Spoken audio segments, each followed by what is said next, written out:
Regularmente fazemos o exercício de relembrar momentos do passado, com um dia específico da semana servindo para fazer isso. E nós não fazemos isso à toa, porque o passado contém a história e a evolução humana. Iniciando um pouco as coisas, encontramos a história do futebol, que é repleta de momentos icônicos, mitos e muito mais. Mas afinal, por que estudar a história do futebol é importante?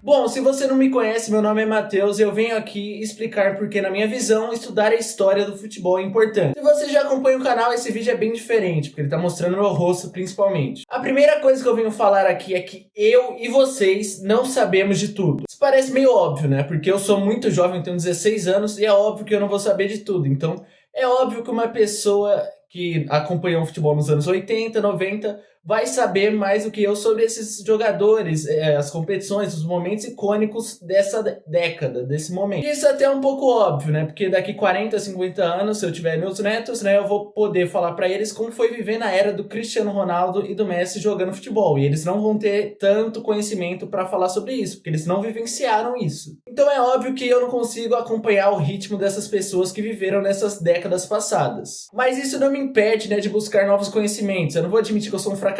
Eu quero buscar um pouco de conhecimento para não ser um ignorante do futebol, né, sobre esse período do século XX. Mas a questão é, se eu tivesse 200 anos, mesmo assim eu não conseguiria acompanhar o ritmo, porque é muito campeonato, é muito país. Imagina atualmente, seu tempo é precioso, cara, ele vale ouro. Você não vai acompanhar uma liga austríaca, uma liga colombiana, vamos ser sinceros. Então é impossível conhecer o futebol na sua totalidade. Isso é impossível. Ainda mais porque faltam registros, nem tudo foi documentado nas primeiras décadas do futebol. Principalmente aqui no Brasil, né? Na Inglaterra teve... Você consegue, né, até encontrar alguns vídeos, né, de alguns jogadores, né? Mas não é a mesma coisa. Você não consegue encontrar uma partida específica, né? Então, eu sofro isso na pele, né? Porque eu tenho que buscar, né, imagens, vídeos para ilustrar o próprio vídeo, né, meu vídeo, e eu tenho muita dificuldade. Então, como que você vai falar com propriedade sobre um jogador que você nunca viu jogando? Não tem como. Por exemplo, como que eu vou falar do Friedenreich, um jogador dos anos 20, 30 no Brasil? Não tem como. Infelizmente é inviável, né? Isso não foi documentado e essa história acabou ficando um pouco perdida no meio do caminho. A segunda coisa que eu vim falar pra vocês é que existem narrativas manipuladas e lendas no futebol. Por exemplo, eu torço pro Palmeiras, como vocês podem ver. Então, pra mim é muito fácil manipular uma narrativa, uma história em favor do Palmeiras. Eu posso alterar alguma coisa da história, algum fato,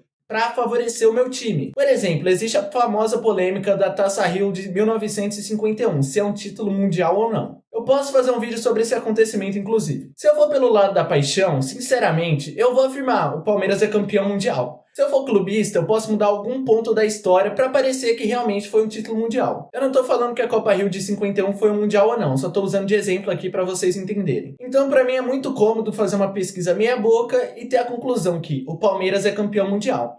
Mas para isso eu preciso analisar os fatos. A opinião não entra nesse jogo, não entra nessa conclusão. Também existem muitas lendas no futebol, não falo de lendas de jogadores, eu falo como se fossem lendas urbanas assim. Então, por exemplo, o estádio de San Siro, né, o estádio que a Inter e o Milan jogam. Existe aquela famosa história, né, que o estádio troca de nome conforme os dois clubes jogam. Mas isso não passa de uma mentira. O nome do estádio é Giuseppe Meazza, em homenagem ao grande craque italiano. Mas o San Siro é conhecido como San Siro por todos os italianos. Então é como se fosse o Pacaembu aqui. O nome dele é Paulo Machado de Carvalho, mas todo mundo chama de Pacaembu. Então, se você não tivesse senso crítico, você pode cair nessas narrativas e ter sua opinião moldada conforme o interesse de outras pessoas. Um ótimo exemplo disso, que tá na thumb, inclusive, é que o Pelé só jogava contra pedreiros. Sim, existiam jogadores que não conseguiam sobreviver apenas com futebol. Mas é importante lembrar que a profissionalização no Brasil do futebol do Brasil se iniciou nos anos 30. Então essa história é usada para diminuir o tamanho do Pelé, né? Inclusive o Pelé jogou contra grandes zagueiros, né? Como Bob Moore e Beckenbauer. Então não faz muito sentido falar essa frase como se fosse uma verdade absoluta. E se for para falar que o Pelé só jogava contra oponentes fracos, o que a gente pode falar das seleções que enfrentam seleções como San Marino e Liechtenstein? Aí a gente não julga o nível técnico das seleções, né? A terceira coisa que eu vim falar pra vocês é que o futebol evoluiu, mas nem toda evolução significa uma melhoria. As pessoas confundem evolução com melhoria, mas elas não são sinônimos. Tô até lembrando do meu professor de história aqui. É necessário entender que antigamente os equipamentos, a bola, não eram tão propícias para a prática do futebol. Então sim, os equipamentos melhoraram com o tempo, o jogo ficou muito mais seguro e confortável. Mas nem toda a evolução técnica, tática e física do jogo foi benéfica para o espetáculo. Por exemplo, agora os jogadores são muito mais atletas, né? Eles conseguem correr, desempenhar um volume físico muito melhor. Mas não necessariamente isso melhorou a qualidade dos jogos, né? Atualmente a gente vê cada jogador rápido, forte, mas que não sabe, né, nem dar um passe de 2 metros. E antigamente, em compensação, muitos jogadores não tinham toda essa capacidade física ou não eram atletas natos, né, com vícios com álcool, né, cigarro,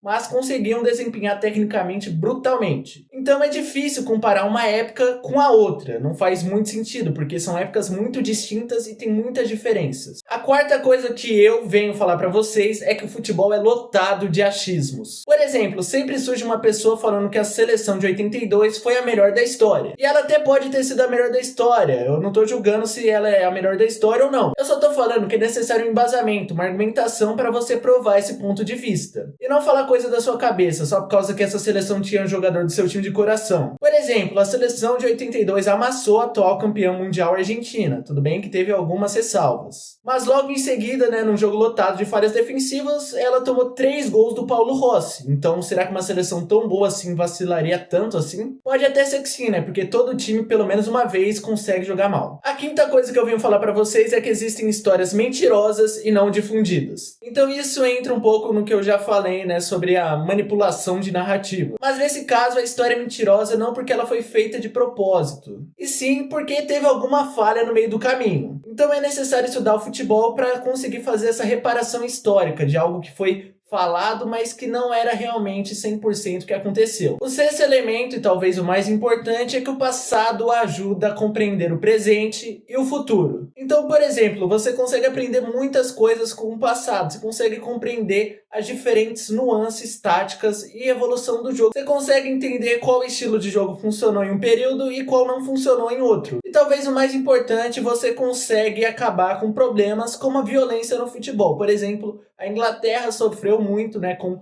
tragédias nos seus estádios, e agora ela é um grande exemplo, né, de segurança no futebol, nos esportes. Então ela conseguiu aprender com seus erros do passado. Então, se a gente não olhar para os erros do passado, a gente não vai conseguir arrumar o que tem de errado no nosso futebol. Por exemplo, os árbitros, né? Os árbitros do Brasil são uma lástima. A sétima coisa que eu venho falar para vocês é que o futebol é lotado de saudosismo. A famosa nostalgia, né? Ela melhora coisas do passado que nem eram tão boas assim ou não foram tão boas assim. Mas a gente tem um apelo emocional e uma saudade tremenda. Então, isso acaba melhorando algo que realmente nem era tão bom assim. Um belo exemplo é o Neto. Eu não tô falando que o Neto é ruim, tá? Mas o Neto se intitula como craque, super craque.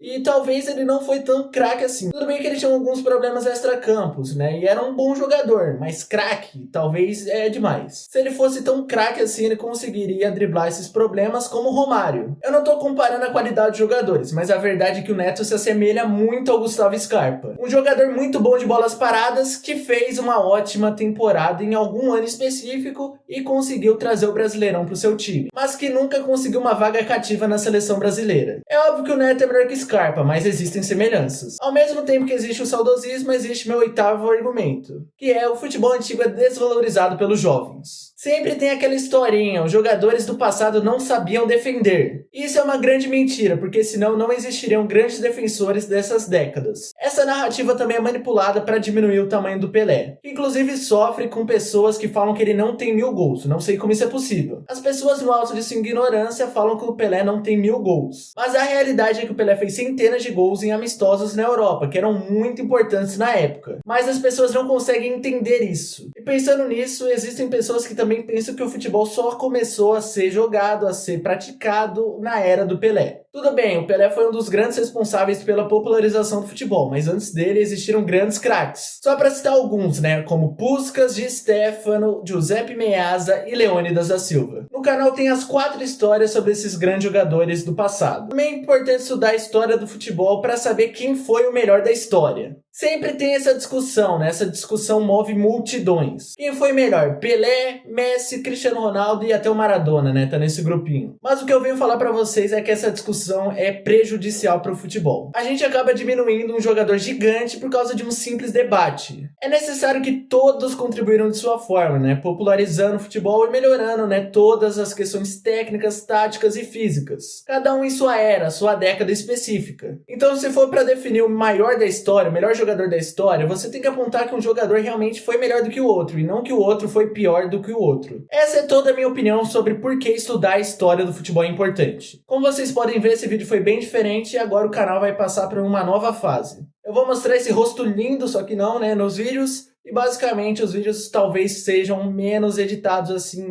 com menos ilustrações, vídeos, porque realmente é muito trabalhoso. Eu ficava umas 10 horas só pra ficar caçando imagem, caçando vídeo pra ilustrar o vídeo. Realmente é uma loucura. E com esse novo esquema eu vou adicionar algumas fotos, né, no vídeo, alguns vídeos no decorrer do próprio vídeo, e vai facilitar muito o meu trabalho, que vai agilizar todo o processo. E vocês ainda vão poder acompanhar o canal com a mesma qualidade. Que nem é tão grande assim, mas eu tento, né? Então é isso, deixa seu like, sua ativação do sininho e inscrição para sempre estar ligado nos novos vídeos e conteúdos, e deixe sua opinião sobre por que estudar a história do futebol é importante nos comentários. Então, tchau e até logo!